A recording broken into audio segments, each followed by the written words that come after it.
Murakoze cyane, turi kumwe kandi na pasiteri uyobora kuri itorero rya Cahafi. Reka tumuhe ikaze, abanze atubwire amazina ye. Urakoze cyane. Amazina nitwa Mugisha Samusoni, umuyobozi w'intara ya Cahafi ahangaha muri Gisoro.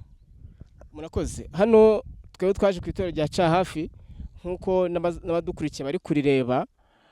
Iri itorero rya Cahafi mu yihe ntara, iyihe firidi, niyo yanyitwa ngo iki?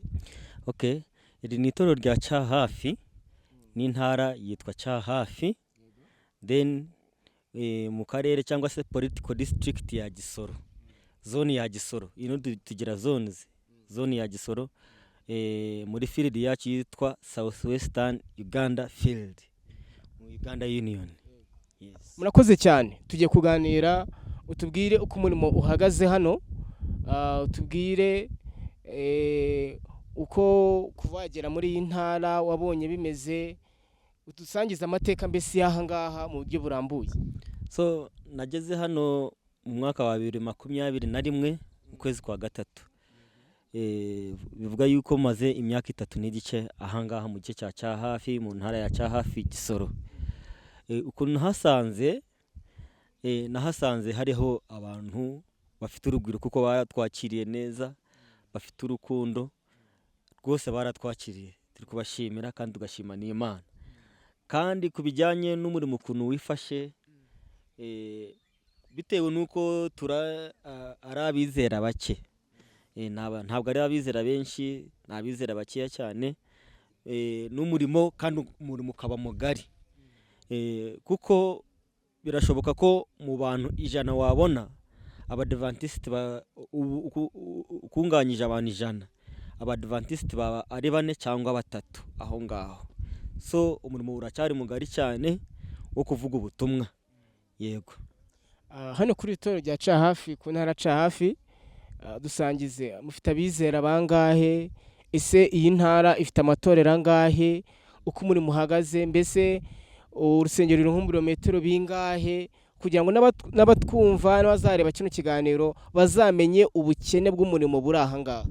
Iyi ntara ya Cahafi nasanze ifite amatorero 3 yejejwe, na companies 7. Yes. Bivuga yuko izi sawa dufite amatorero 4, kuko hari n'irindi riherutse kwezwa guhangwaho nk'itorero. Bivuga yuko intara ya Cahafi igizwe n'amatorero 4 hamwe na companies 3 na Saba schools 2. Bivuga yuko kuva hano, kuko igice cya Gisoro kirimo abantu benshi, overpopulated, abantu baregeranye cyane. So itorero ushobora gutambuka kuva ku itorero ry'abadventiste, ushobora gutambuka andi matorero asaga hafi 5 yandi madini yandi madini kugera kuri indi torero. Kimesha ngo ahagufi cyane ni ibirometero 6 kugera kuri iryo torero. Ahagufi cyane kuva ku torero kujya kuri indi ibirometero 6. Yego. Ahangaha birumvikana yuko umurimo ukomeye cyane, kuko kuva ku itorero rya kurindi kuva muri ibirometero 6 ni urugendo rurerure cyane, ariko uko bisa kose umurimo w'Imana uzakorwa. Twagira ngo rero mutubwire, iyo murebye muri kino gice mubona hakenewe iki kugira ngo umurimo w'Imana ukomeze waguke, utere imbere mu buryo bw'ivuga butumwa? Ni ukuvuga ngo ibikenewe muri iki gice ni byinshi, kuko abizera no kwinjiza iby'umwuka, cyo nicyo cyambere. Iby'umwuka mujye mudusengera kugira ngo dufatanye mu gusenga kugira ngo iby'umwuka burya bizamuke. Iby'umwuka bimaze kuzamuka kiba kimenyesha ko n'umurimo wazamuka. So twifuza ngo dufatanye hamwe, dusengerane, dusenge kugira ngo iby'umwuka by'abizera cyane cyane muri iki gice bizamuke, abantu bagira ubwuzu bwo gusoma ibyanditswe byera, bwo gusoma amigisho, bwo gusoma ibitabo by'umwuka w'ubuhanuzi, babishire mu gaciro. Ibitabo birahari ugereranije ibitabo by'ibyigisho bya bibiliya biba warakuze kwiga bibiliya mugura nko mu ntara biba bingana iki? ibyigisho dukunze kugura nka hano nk'itoro rya Cyahafi ntabwo byarenga 30. Yes. Ufite abizera bangahe? Abizera ni 150. So bitewe nuko hariho low level of literacy kugira ngo hariho abantu batazi gusoma no kwandika bagira izo zitwazo ntibagura amigisho, n'abandi bayagura akaba ari abantu bize basomye bakaba bazi gusoma no kugira no kwandika.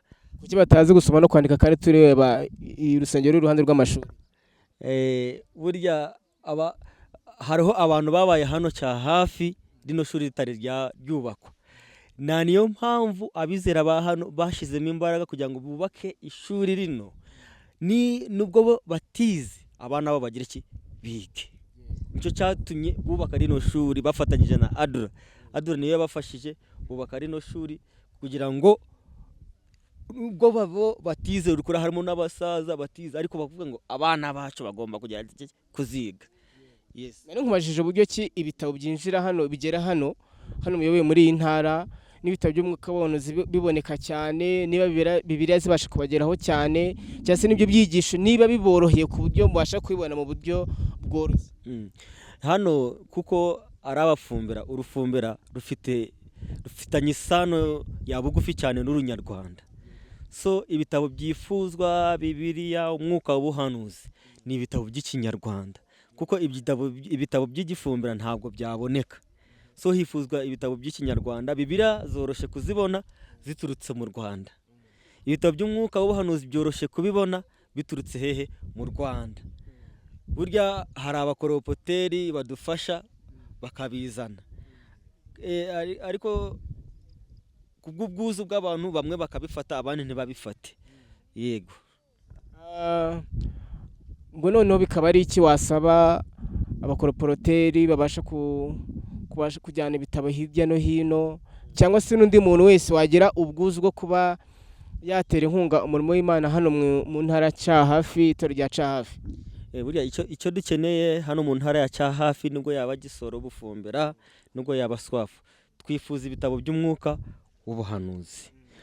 Hano muri Gisoro tubonye ibitabo by'umwuka w'ubuhanuzi biri mu Kinyarwanda byadufasha cyane cyane. Hari ibitabo byakabaye byifuzwa, igitabo cy'uwifuzwa ibihe byose, inama ku busonga, abakurambere n'abahanuzi. Ibyo bitabo byakozwe n'intumwa n'ibindi bitabo byashobora gufasha kugira ngo burya kudasoma bitera ubujiji kugira ngo umuntu ntiyajijuka neza, n'iby'umwuka biba biri hasi. Yes. Ubu ugiye kugereranya abantu basoma ibitabo by'umwuka w'ubuhanuzi n'abatabisoma, abasoma ibitabo by'umwuka w'ubuhanuzi hari urwego bariho rusumba abatasoma ibitabo by'umwuka w'ubuhanuzi.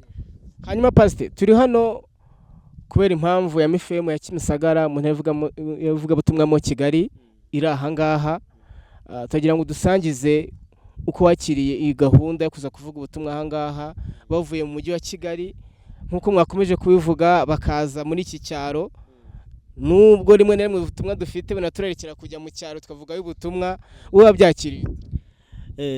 Numvise nezerewe kujya kumenya Mifemu ya Kigali.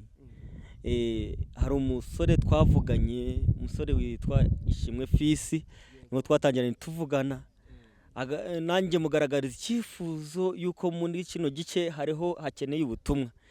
Avuga ati none ndaza kuvugana n'amakorari na Mifemu ya Kimisagara, kuko nanjye yavuze ngo nawe aturuka muri iryo torero, azabwira umuyobozi wa Mifemu amugezeho icyifuzo. Tutari twandika burya twamenye yuko bashobora kwemera kugira kuza. None tubona kugira kubatumira. Nubwo byanyuze mu nzego Firidi, Iniyo, Deni Division, Iniyo, Firidi kujya ku torero. Ariko turi gushima Imana yuko byabagezeho, kandi n'aba badamu bakabyakirana ubwuzu n'urukundo. Burya ndi kubashimira cyane. Kuko ndabizi nta mafaranga bari bafite yo guta adafite akamaro. Hari aho bayakuye, aho yari akenewe bayatanga kubw'umurimo w'Imana. Imana ibaha umugisha rwose. Hanyuma ni iki wasangiza abandi cyangwa se andi matorero atarabasha kugira umugisha wo kuba babona abavugabutumwa nk'aba ngaba? Ni iki wungukiye kuri ino mifemo y'itorero rya Kimisagara? Ese ni iki wababwira? Ni iki wasangiza abantu uburyo ki wabonye imifemo ya Kimisagara n'ubwitange bwabo niba bunahari, wababwira iki? Icyo nabonye kuri mifemu ya Kimisagara ni ukuri baje bahagararira igihugu cy'u Rwanda, kuko ino cyane cyane ino muri Gisoro abagore bashobora bakunze kugira inferiority, kwitinya, kwisuzugura, kwitinya, ariko ba mifemu bagaragaje yuko n'umugore ashobora kugira kuzamuka akavuga ubutumwa, nawe yashobora guhagarara akabwiriza ubutumwa bwa Yesu Kristo, abantu bakakira gake, abantu bakakira gakiza. So icyo twigiye ku itorero rya kuri mifemu ya Kimisagara nuko kandi ubwo bageze aha ngaha bagakora gahunda z'itorero. Hari icy'abadamu, raporo kuva mu badamu hari icyo bamaze kwiga ku bijyanye na gahunda z'itorero, ukuntu bakwiriye kwifata, ukuntu bijyanye n'imyambarire, kuko nabonye kuva baza kuwa nyuma bakomeje guhinduranya uniform bahinduranya. Kimesha ngo abagore bacyahafi nabo bakwiriye gukopa, bakamenya ngo natwe tugire uniform zitandukanye, kandi nabo bakunda umurimo, kuko umudamu niwe nkingi y'urugo, burya nibo bafite n'ingengamikorere z'amago menshi. Yego, urakoze cyane. Ntekereza yuko hari ubutumwa mushobora gutanga ku miryango yohereje bano bagore n'abakobwa ku itorero rya Kimisagara, ku ntara y'ivugabutumwa mu Kigali ndetse na iniyo y'u Rwanda. Ni ukuvuga ngo ndi gushimira abagabo by'umwihariko, baba abadamu baritanze. Burya umugabo kwemera karara wenyine kumara iminsi 3, burya bakaba bamusigiye n'abana bakwiriye kureberera, hari n'akazi n'inshingano akwiriye gukora mu rugo, ariko kandi umudamu akagenda. Kimenyesha ngo n'umugabo aba yitanze, nubwo abagore baje, ariko hari mu bwitange bw'abagabo, hari mu bwitange bw'abagabo. So ndi kumanza gushimira abagabo bo mu itorero rya Kimisagara bemereye abadamu babo kubohereza bakaza muri iki gihugu cy'i Bugande. Imana ibahe umugisha. Ikindi ndi gushimira itorero rya Kimisagara muri rusange, cyane cyane Pastor Jerome Ntirivamunda Jerome, ayo niyo mazina ye niyo nzi. Yarakoze cyane kandi yarakoze kubizirikana, tujye tuvugana. Imana imuhuge umugisha rwose. Utarakomeza Pastor, hari ivuna nyine riri kubera aha ngaha, ari nabyo byagurukije n'abagore n'abakobwa, riri gukorwa riyobewe n'uriya musore Fils wo mu itorero rya Kimisagara. Wabibonye ute? N'icyo dusangiza? Ese bafite imbaraga? Wabonye mbese wibonye gute muri rusange? Burya Imana hari ukuntu ikora umurimo. Ushobora kubona umuntu wewe ukamwita umwana, ukamwita umusore, ariko munda afitemo icyifuzo cyo gukora umurimo w'Imana. Fils twatangiranye tuvugana, njya kumenya Philibert. So amavuna ari kuyoborwa hariya ayobona n'umuvugabutumwa Philibert, niyo nsenga Philibert. N'ubwitange bwabo, kuko n'abasore sinzi ni abasore bangahe, ariko nzi ngo n'abasore bitangiye umurimo. Hari n'ubufasha batanze kubwo kugira ngo iryo vuna rikorwe, kuko kino gihe muri cya hafi muri Gisoro haba hariho ubukene bwinshi, ariko bavuze ngo hari icyo tugomba gushyiramo kugira ngo amavuna agire akorwe. So nabonye burya abasore nabo bakwiriye kugira icyo bigira kuri aba basore baje gukora aya mavuna. Umwuka w'ubuhanuzi mu ijwi ry'Imana rinyuze mu Imana Ellen White n'ubundi yanditse yuko abasore ari zo mbaraga z'itorero, kandi aribo bazarangiza umurimo bw'abatera umwete. Yemwe abasore ni ukuvuga ngo nta nshingano tubaga twakagize ziremereye, nta mugore uba ufite, nta mwana uba ufite. So ni ukuvuga ngo niwe umusore ni umuntu uba afite imbaraga zo gukora umurimo w'Imana, na cyane cyane no mu bigishwa ba Yesu Kristo tubizi yuko bari barimo, kandi akaba naribo bakoze inshingano yo kubwiriza ubutumwa. Kimenyesha ngo abasore cyane cyane ikiciro cya Jiya nibo bafite imbaraga zo kuvuga ubutumwa nk'uko bano bitanze bakaza ahangaha, harimo abagore n'abasore n'abakobwa. Byarantangaje gusanga hatarimo umuntu wari washaka bose, ariko bakavuga ngo tugiye gukora umurimo. Buryo umusore baba bafite icyifuzo kugira ngo ako bafite baze mu kwidagadura, kwinezeza, kwidagadura, ntabwo bashaka kuzishora mu murimo w'Imana. Ariko abangaba barantangaje, bitandukanye n'abana bahano bo muri Uganda.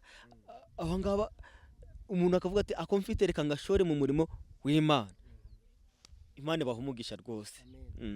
Pastor, hari hano bari gukorera ivuna nk'uko mwatubwiye amateka yaho. Hari umwizero umwe w'itorero ry'Adventiste umunsi wa karindwi. Mufite icyizere ki mu ivuna riri gukorwa ko rizabyara umusaruro kandi rikaba umusingi w'igihe kizaza mu buryo bw'ivugabutumwa? Ibyo icyizere cyo mfite ni ukubwo kwizera, nizera ngo umurimo uri gukorerwa hariya ugomba gutanga umusaruro kandi tukanahasiga ishami.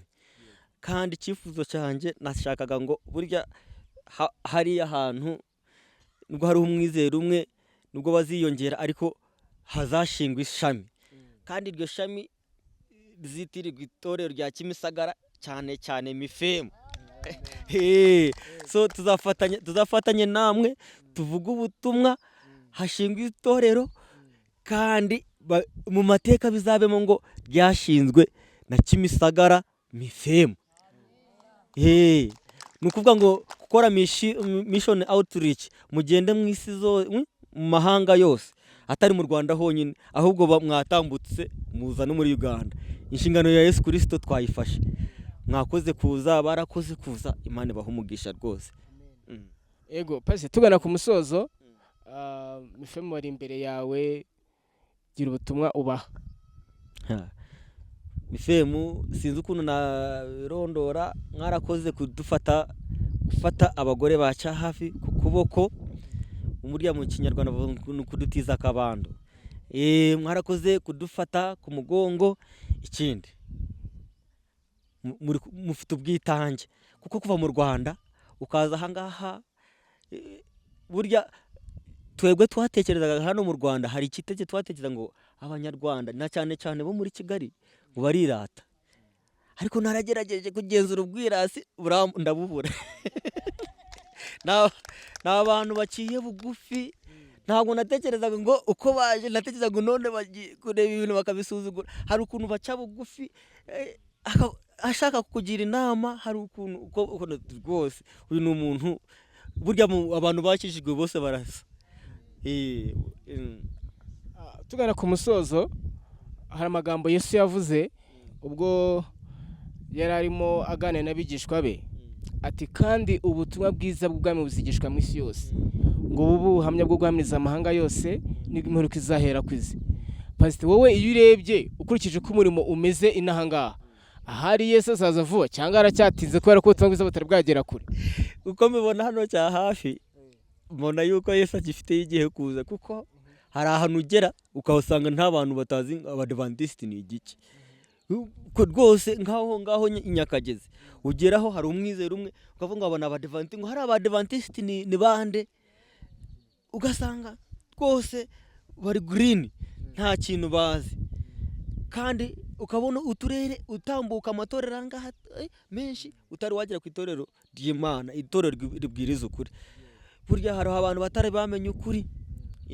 Muri kino gice urebere hano cyane cyane muri kino gice cya hafi, ukuri yes hari aho kuri, ariko bagatekereza ngo ukuri ni uko abantu runaka, twebwe ntabwo bitureba.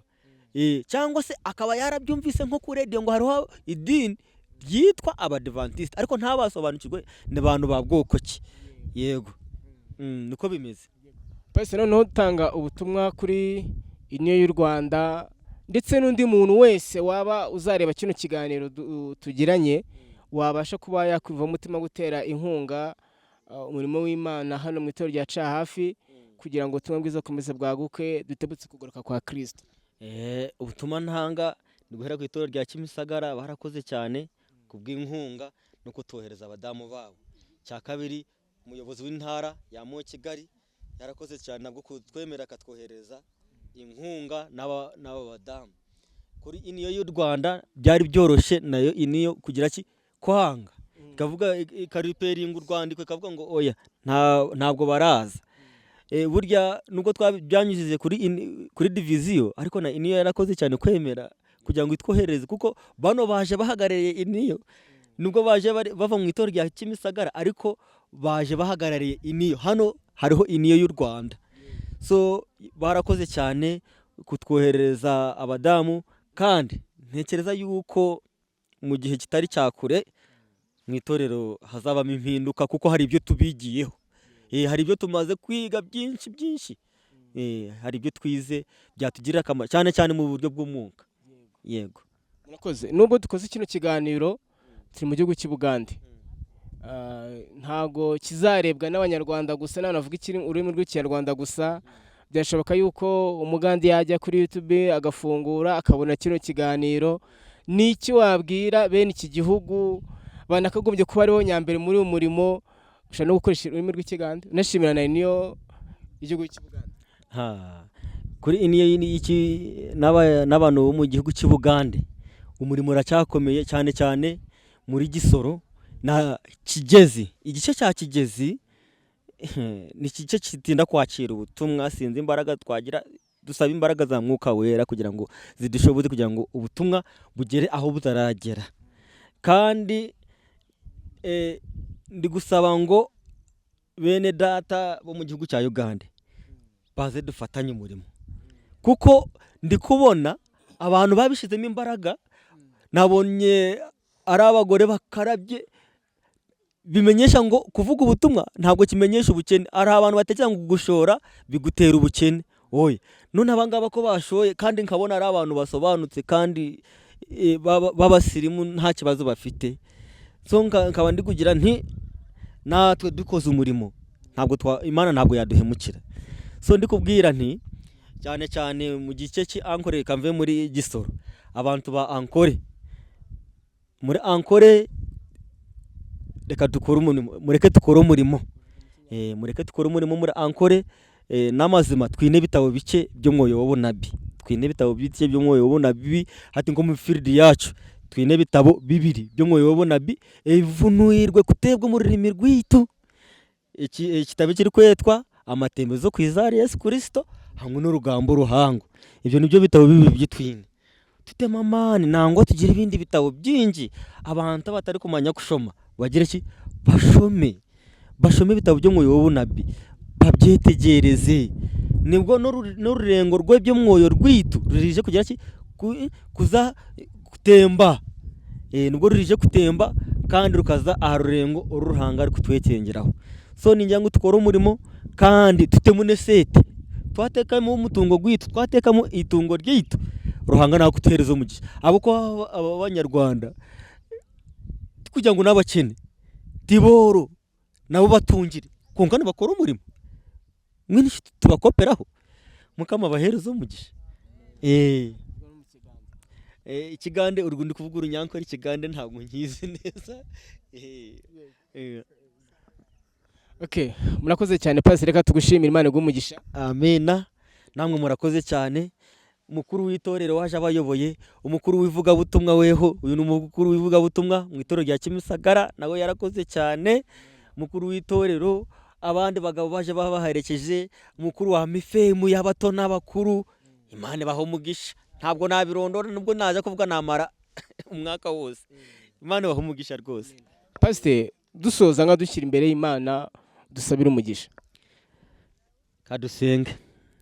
Uhoraho Nyagasani uri mu ijuru, turagushimye cyane yuko wayoboye abadamu ba mifemu guturuka mu itorero rya Kimisagara, ukaba warabagejeje aha ngaha. Ushimwe kandi uhabwa icyubahiro.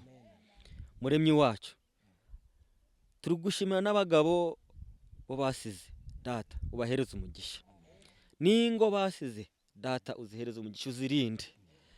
Kandi cy'ingenzi baje gukora hano umurimo kandi bawubonye data, icyifuzo ubyutse icyifuzo mu mutima wabo cyo gukora umurimo, cyane cyane bafatanyije natwe muri ntara ya Cyahafi kugira ngo dukore umurimo kandi tutebutse kugaruka kwawe. Komeza utwibanire, uzajye utuyobora kandi abona umuntu wese uzabona kino cyigisho yumve afashweho yuko akwiriye kugira icyo akora ku murimo w'Imana muri iki gice cyo muri Uganda. Komeza twibanire twiyoborere mu izina rya Yesu Kristo umucunguzi wacu. murakoze.